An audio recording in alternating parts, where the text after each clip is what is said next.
Prime minister Modi ने 7 मुल्कों को अपनी ओथ टेकिंग सेरेमनी में बुलाया है इस वीकेंड पे।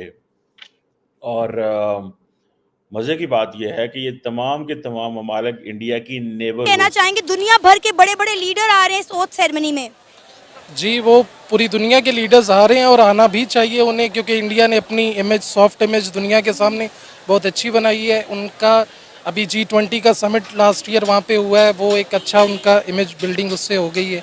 पाकिस्तान को वो मुझे नहीं लगता कि वो बुलाएंगे, क्योंकि कोई एज सच इंटरनेशनल अफेयर्स के हवाले से भी उनको ज़रूरत नहीं है इस वक्त मेरे ख्याल से, और ना ही अभी हालात इस तरह के हैं कि पाकिस्तान के बारे में वो सोचें। हमारे मुल्क में अगर देखें तो काफ़ी टाइम से अमेरिका नहीं आया, काफ़ी टाइम से यूरोप साइड से कोई नहीं आया, इवन दो चाइना के सदर भी नहीं आते, चाइना के ऑफिशियल्स आ जाते हैं। और इंडिया एक साल में कई दफ़ा ऐसे फंक्शंस करके बड़ी बड़ी पावर्स को इकट्ठा कर लिया। 8 को उन्होंने ओथ लेना है और ओथ लेते ही उनको G7 की इन्विटेशन भी आ गई है और उसके बाद वो ब्रिक्स समिट में चले जाए। इंडिया ने पाकिस्तान को भी माइनस कर दिया, इंडिया ने पाकिस्तान को माइनस कर दिया, इंडिया ने सार्क को कंप्लीटली फिर डिसफंक्शनल कर दिया और अपनी मर्जी की रीजनल सेटिंग एस्टैब्लिश कर रहा है जिसमें पाकिस्तान का कोई किरदार नहीं है। कि इंडिया और पाकिस्तान के जो रिलेशंस हैं वो कोई दो लोगों के रिलेशंस या फैमिलीज के रिलेशंस नहीं हैं, वो दो कंट्रीज के रिलेशंस हैं जो एक बंदा नहीं चला रहा। सो वो नेशनल इंटरेस्ट है, वो एक खास डेवलपमेंट्स में चल रहा है,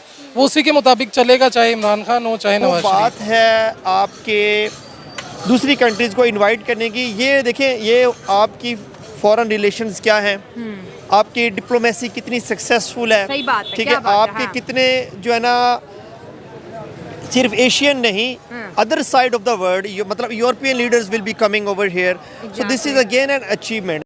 जय हिंद दोस्तों प्रधानमंत्री नरेंद्र मोदी जी के शपथ ग्रहण समारोह में लगभग 20 से ज़्यादा देशों के राष्ट्राध्यक्ष यानी प्रमुख और 108 देशों से ज़्यादा देश के एम्बेसडर और मिनिस्टर वगैरह आ रहे हैं।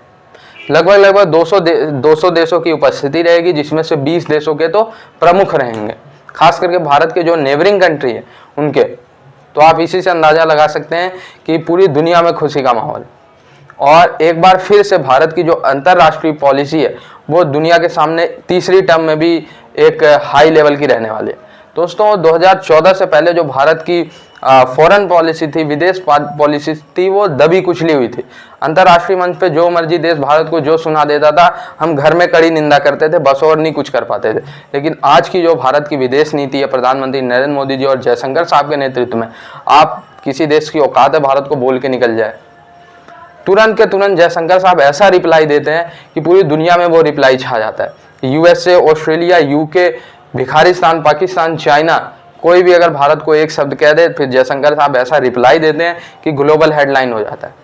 भारत ऐसे कदम उठाता है अंतर्राष्ट्रीय स्तर पे कि पूरी दुनिया तारीफ करती है। ये है भारत की विदेश नीति। और इसीलिए प्रधानमंत्री नरेंद्र मोदी जी के शपथ ग्रहण समारोह में 20 से ज़्यादा प्रधानमंत्री, राष्ट्रपति आ रहे हैं, 108 देशों से मंत्री आ रहे हैं। इसी से आप अंदाजा लगाइए। पाकिस्तान को तो नहीं बुलाया, लेकिन पाकिस्तान इंडिया का जो न्यूक्लियर पावर है, 240 मिलियन की आबादी है, 2.5 फ्रंट वॉर की बार बार इंडिया बात करता है। क्या इंडिया अपनी आंखें बंद करके ऐसे देख रहा है ना बेसिकली पाकिस्तान की तरफ? नहीं, ऐसा तो डल नहीं देखा, साड़ा ध्यान इधर है, ठीक है ना जी। And then we have to use the Indian Ocean to go to Chabahar and all this and then बाकी जगहों। So वो कह रहे हैं हम नहीं आपको देख रहे। बातें कर रहे हैं इंडिया कनेक्टिविटी की क्रॉस द रीजन, बातें कर रहे हैं फिजिकल डिजिटल इंफ्रास्ट्रक्चर इस्टेब्लिश करना है, ठीक है जी, कॉमर्स एंड ट्रेड पे काम करना है, लेकिन पाकिस्तान को माइनस कर लिया है कि नेबरहुड फर्स्ट पॉलिसी थी उनकी, इमीडिएट नेबरहुड, जिसमें पहले डेफिनेशन ये थी अफगानिस्तान, बांग्लादेश, भूटान, मालदीव्स, म्यांमार, नेपाल, पाकिस्तान एंड श्रीलंका। मुझे कोई ऐसी सिचुएशन है कि पाकिस्तान और भारत के ताल्लुकात ठीक हो जाए। मालदीव्स को उन्होंने ऐड किया है बिकॉज वो समझते हैं one, Maldives is too important to ignore, one thing.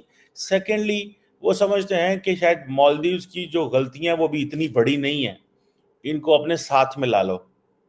अगर कहीं पे चाइनीज ज्यादा आ गए हैं नो प्रॉब्लम, लेकिन Maldives is too important to ignore for prime minister Modi. So आपने देखा होगा कि मालदीव्स की ऑपोजिशन, साबिक सदर, ये वो सब नरेंद्र मोदी को मुबारकें दे रहे हैं।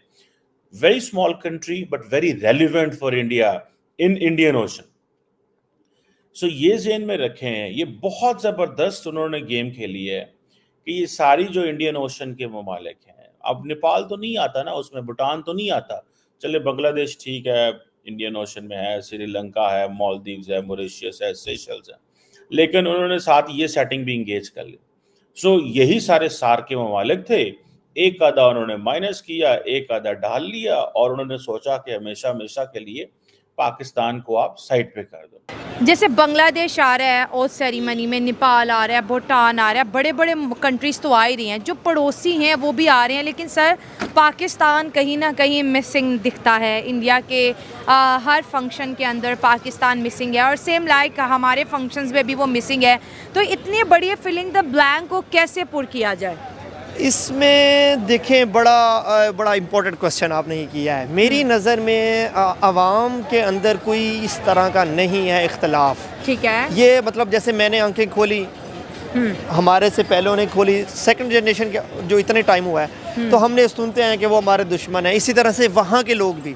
लेकिन यही लोग, जब मैं पहले भी बात करता हूँ कि इंटरनेशनली किसी फोरम पर हम होते हैं तो हम बिजनेस भी कर रहे हैं, हम सारा कुछ इकट्ठे कर रहे होते हैं, ठीक है। तो मतलब ये है कि लोगों या आवाम की हद तक तो ये चीज़ नहीं है। अच्छा। कोई दुश्मनी का कॉन्सेप्ट नहीं है। अच्छा, ठीक है, नेबर हैं, of course we respect them and we expect the same from them in return.